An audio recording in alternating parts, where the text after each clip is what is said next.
Everybody, and welcome to Why Are You an Entrepreneur? The Trials and Triumphs.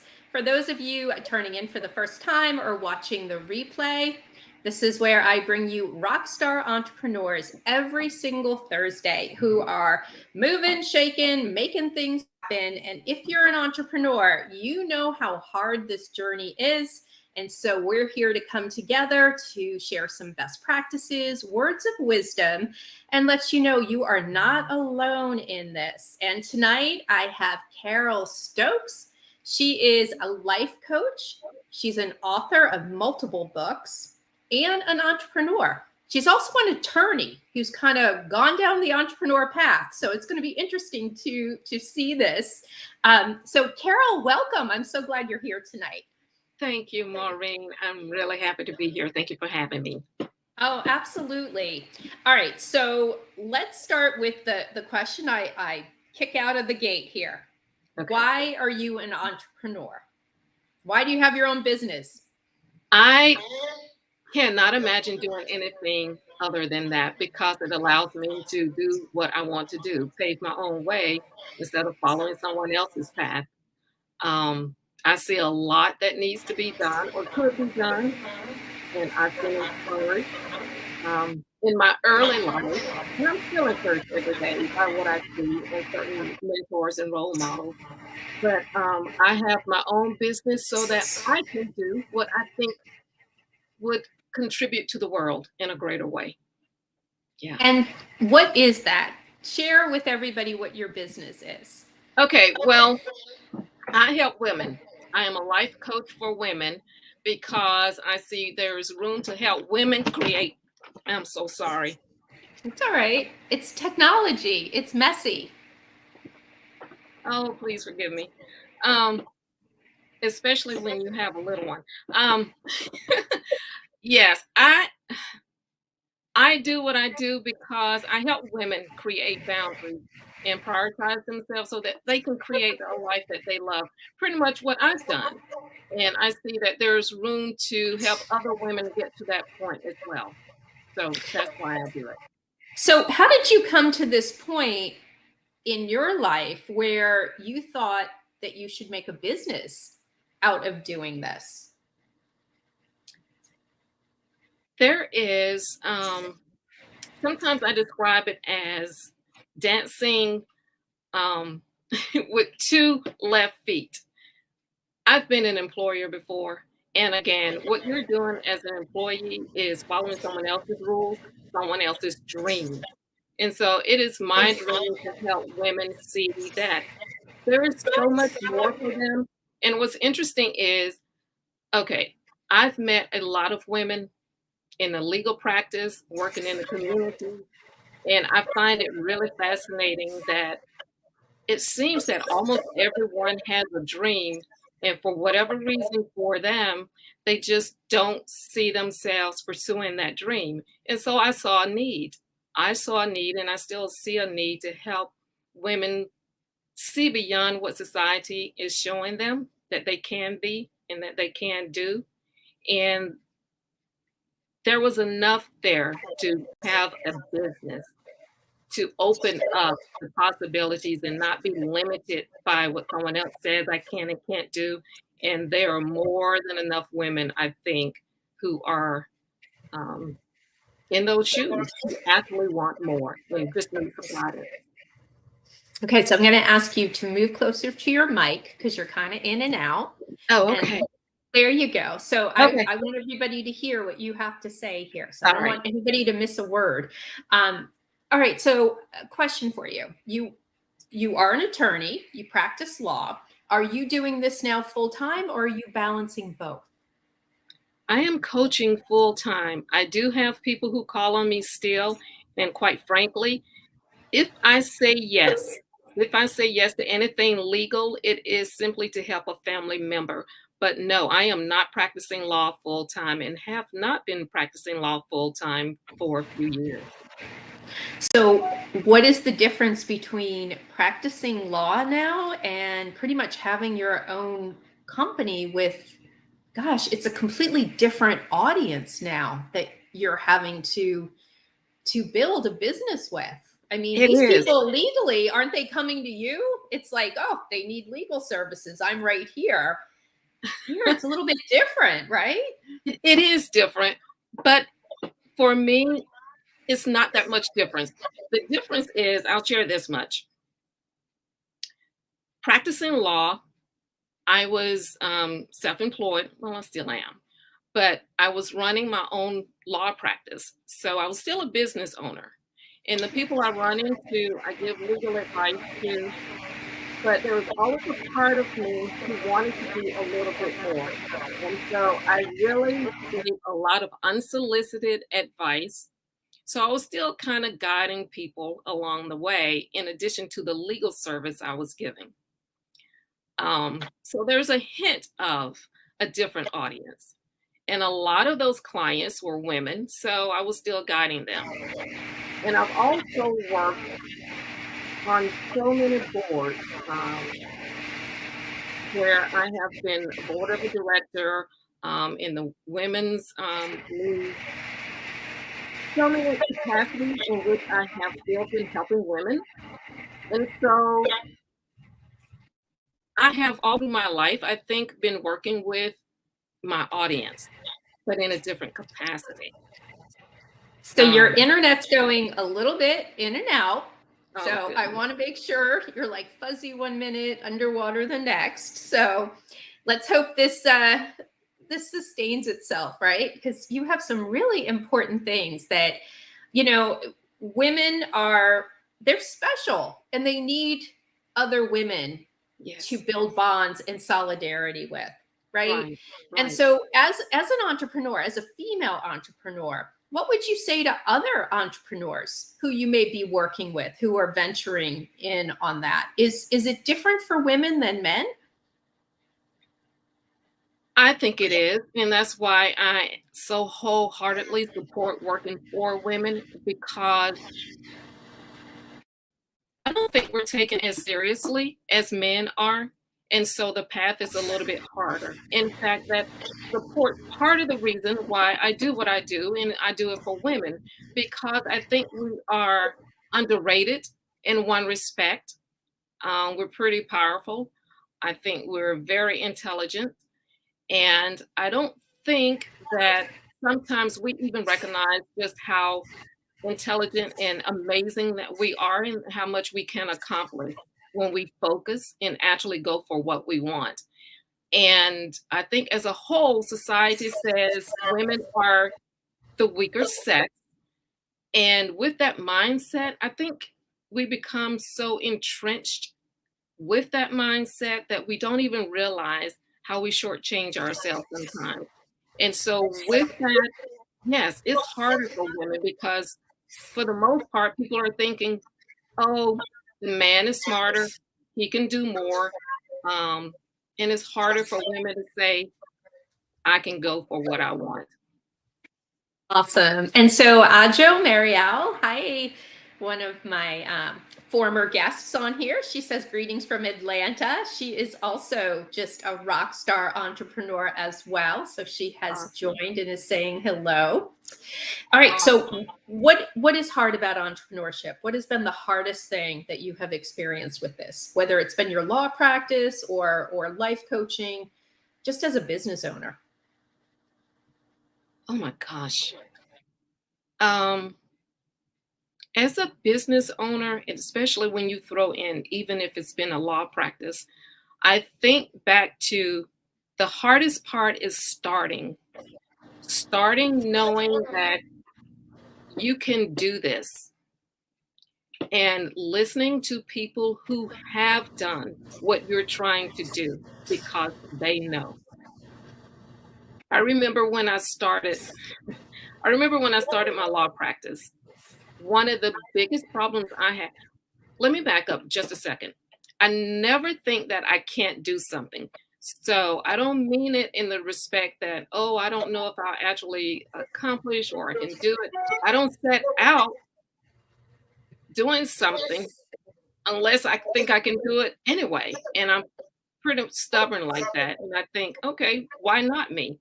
And so I kind of approach everything like that. But the hardest part was listening to the people who knew. For example, with the law practice, it,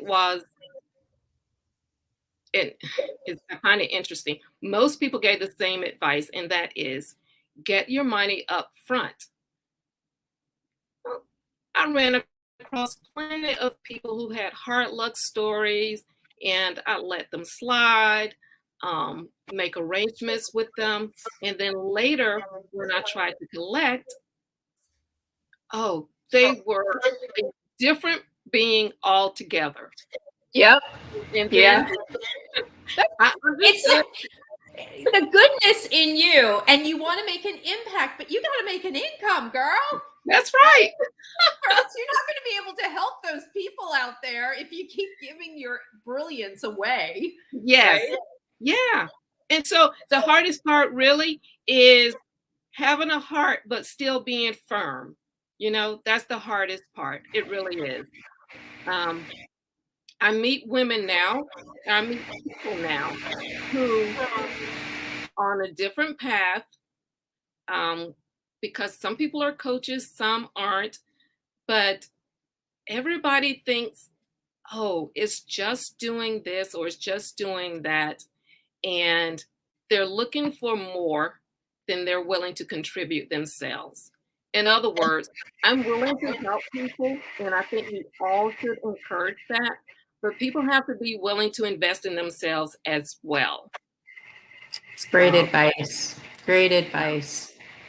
um, So tell me what's been your greatest success? I mean, we talked about challenges. We've got to give it equal due. What has been your greatest success so far in your life coaching business? in the life coaching, I actually think it is being able to move forward, um, even on the toughest days, in doing some things I don't want to do.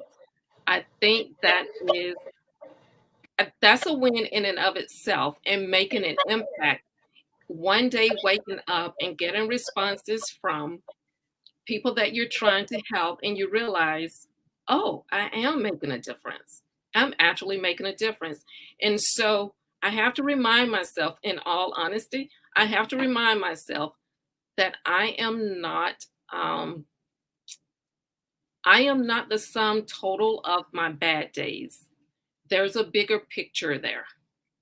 And my bad days simply being those days where I don't feel like doing anything. I might not feel like posting on social media. And that's a lot of days, to be honest with you.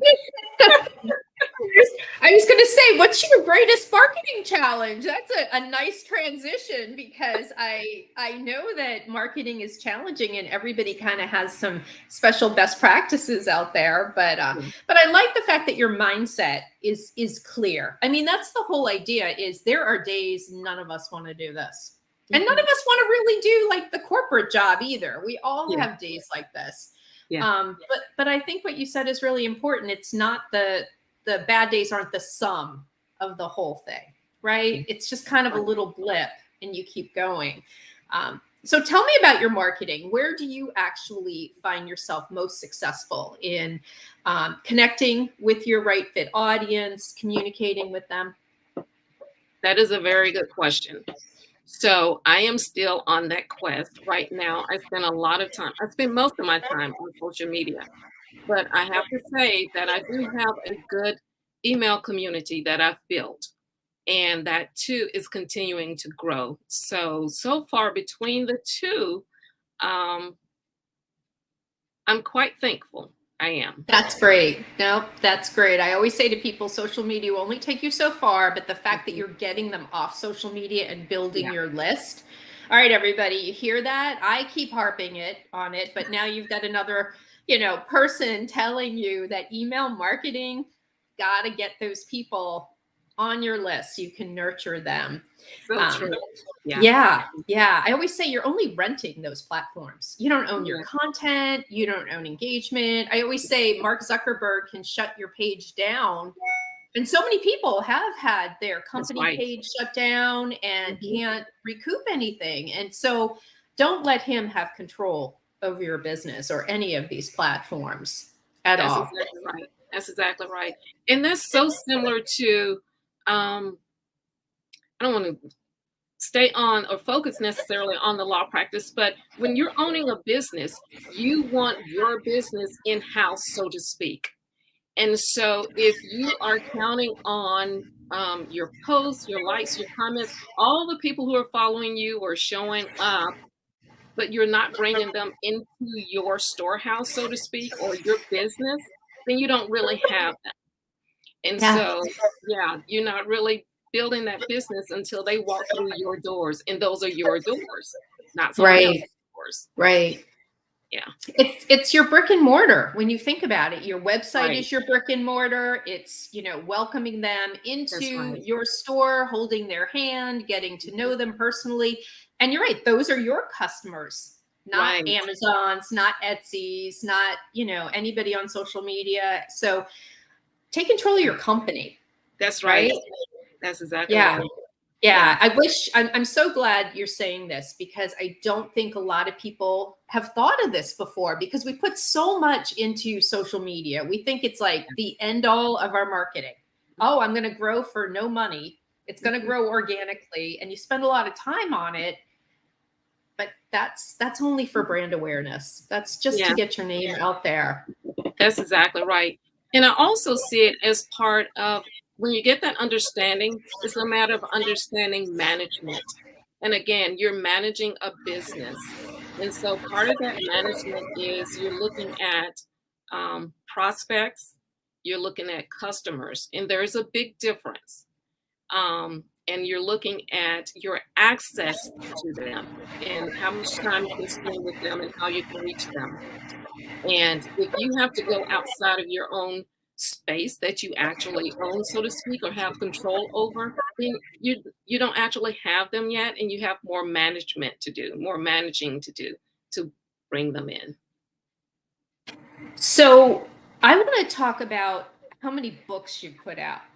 Okay. Because in my experience, writing a book is probably one of the best marketing tools you can use out there. And so you have several of them, and I'd like to hear how you're using that amazing message that you're putting together in, the opportunity for people to buy. Are you using these books as a great marketing tool? You know what? That's so interesting that you're asking that. I actually am not the way I should, but I absolutely should. And in fact, um, talking about running a business and managing a business, and part of it is stepping back to assess what you're doing and what changes you need to make.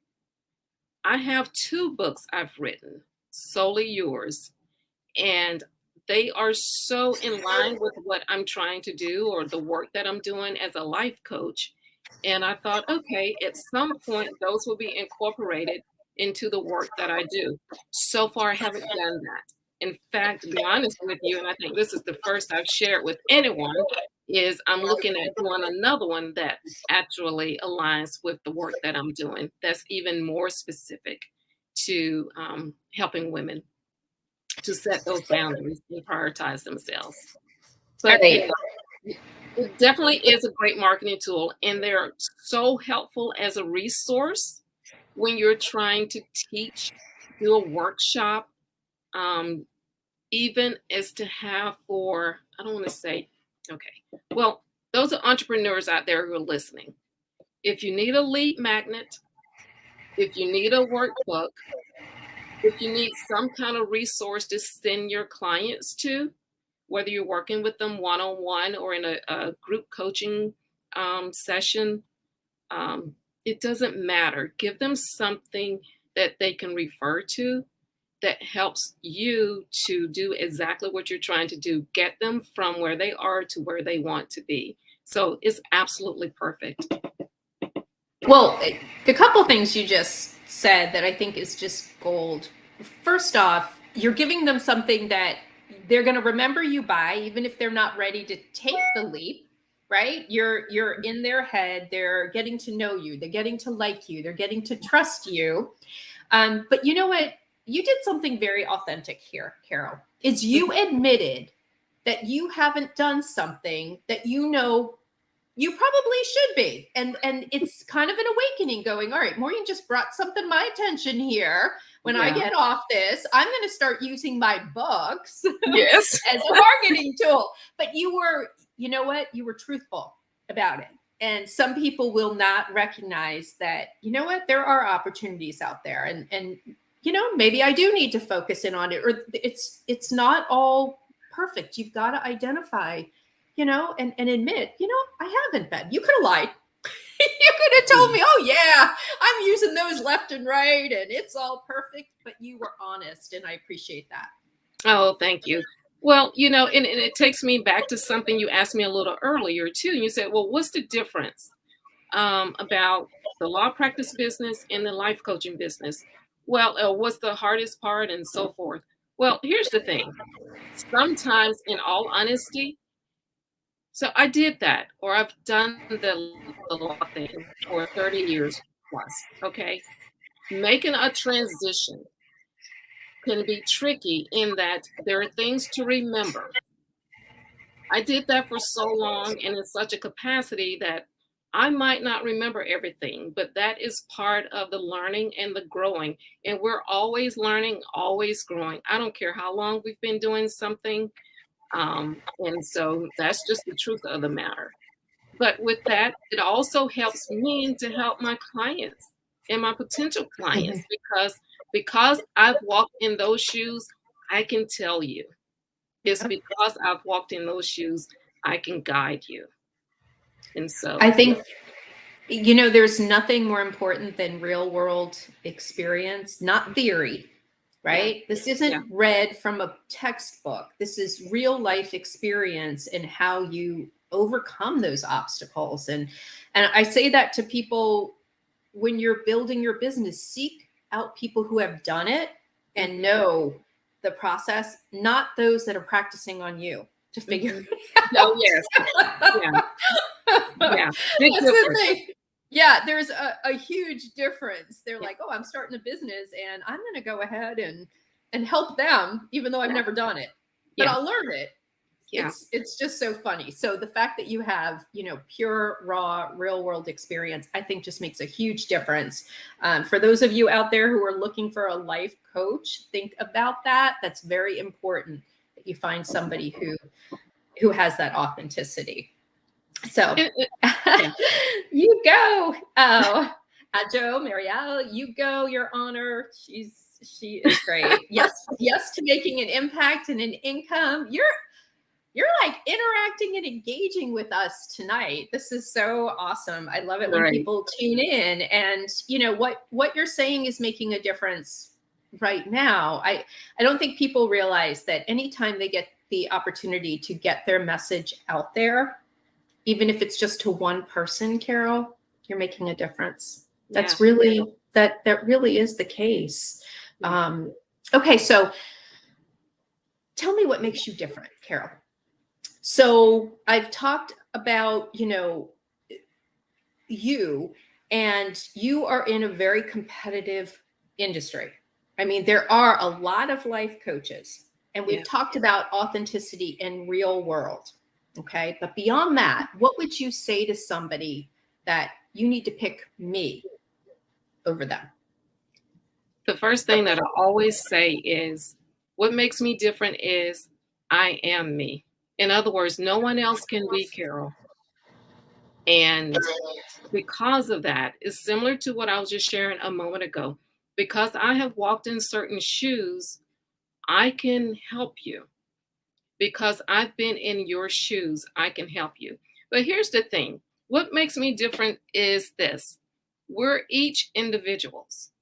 There are no two people alike. And those who resonate with my journey, who I am, how I think, my character, my ethics, all of that is what sets me apart. Those things are what set me apart. And those people who say, oh, I want Carol, I want to talk to her, I want to have a chat with her, are the people whose mindset lines up with mine. And that is what sets me apart, not someone else. spouses, 30 years or 20 years, or I can get you here or there. What sets me apart are those things who make me Carol. And it's just as simple as that. It's my journey. It's my journey. And honestly, with the clients that I'm building now, the clientele confirms that because it's as though I carved out these people myself. And that speaks volumes to me. Yeah, I love it. All right. What words of wisdom would you really, really say to people if it was just one thing, even if it's just a one quote of wisdom? Oh my gosh. I wish you All hadn't said right, putting you on the that. spot. Oh no, I have them just trying to stop me from running them off. But one is trust yourself. And I cannot emphasize that enough. And that doesn't mean starting something new and you don't know if you go one, two, or three, or what comes first. That's not what I mean. I mean listening to yourself as to the direction you should take. Because you cannot know how to do something, but yet know to listen to yourself as to the direction to follow to get what you need. Listen to yourself before you listen to other people.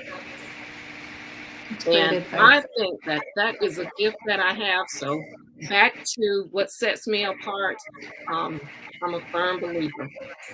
I am a firm believer. And you know, just pay attention and don't doubt yourself. And let nobody tell you what you can and cannot do. Great advice. All right, so tell everybody, Carol, how they can get a hold of you. Please contact me at carolLstokes.com. Come visit Okay. me on my website, carolLstokes.com. Awesome. And you have books there that you can purchase. Are you also on Amazon, or we only want to focus on your website where people can purchase it, right? We don't want to That's give Amazon exactly, the business. that's exactly right. And you will find every single book. Thank you, Maureen, for even mentioning those. Every single book on my website. You can check me out there. You want to know about me? carolLstokes.com for the books, scheduling a chat with me, learning more about me, reaching out to contact me. Come visit me on my site. Oh, I love it. Well, for all of our small business owners out there, I hope you've enjoyed this conversation because I certainly have. Every time I do this, I pick out just another nugget of information, and I think Carol has really shared. One of the best things, the takeaway here is believing in yourself, but have true authenticity and realize you have walked a path like no other. Your story is like no other, and you will find the right tribe that will gravitate to you and have synergy with you.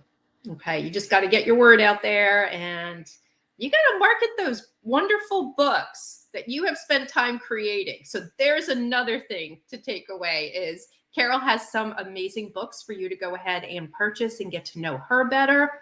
And she's going to start marketing those to all the people out there. So anyway, for those of you tuning in, thank you so much tonight. I have appreciated you, tuning in. And for those of you for the replay, if you are finding conversions really hard, I make converting customers simple for you. And let me tell you, once you know your target audience, you know your messaging, and you can really tell people what makes you different, your marketing is going to be so much simpler. So let me know if you need anything. Adjo Marielle, I'm so glad you enjoyed the conversation. I have too. I think you are very special, Carol. All right, everybody, we're out of here, and we'll see you next week. I got another rock star. Bye, everybody.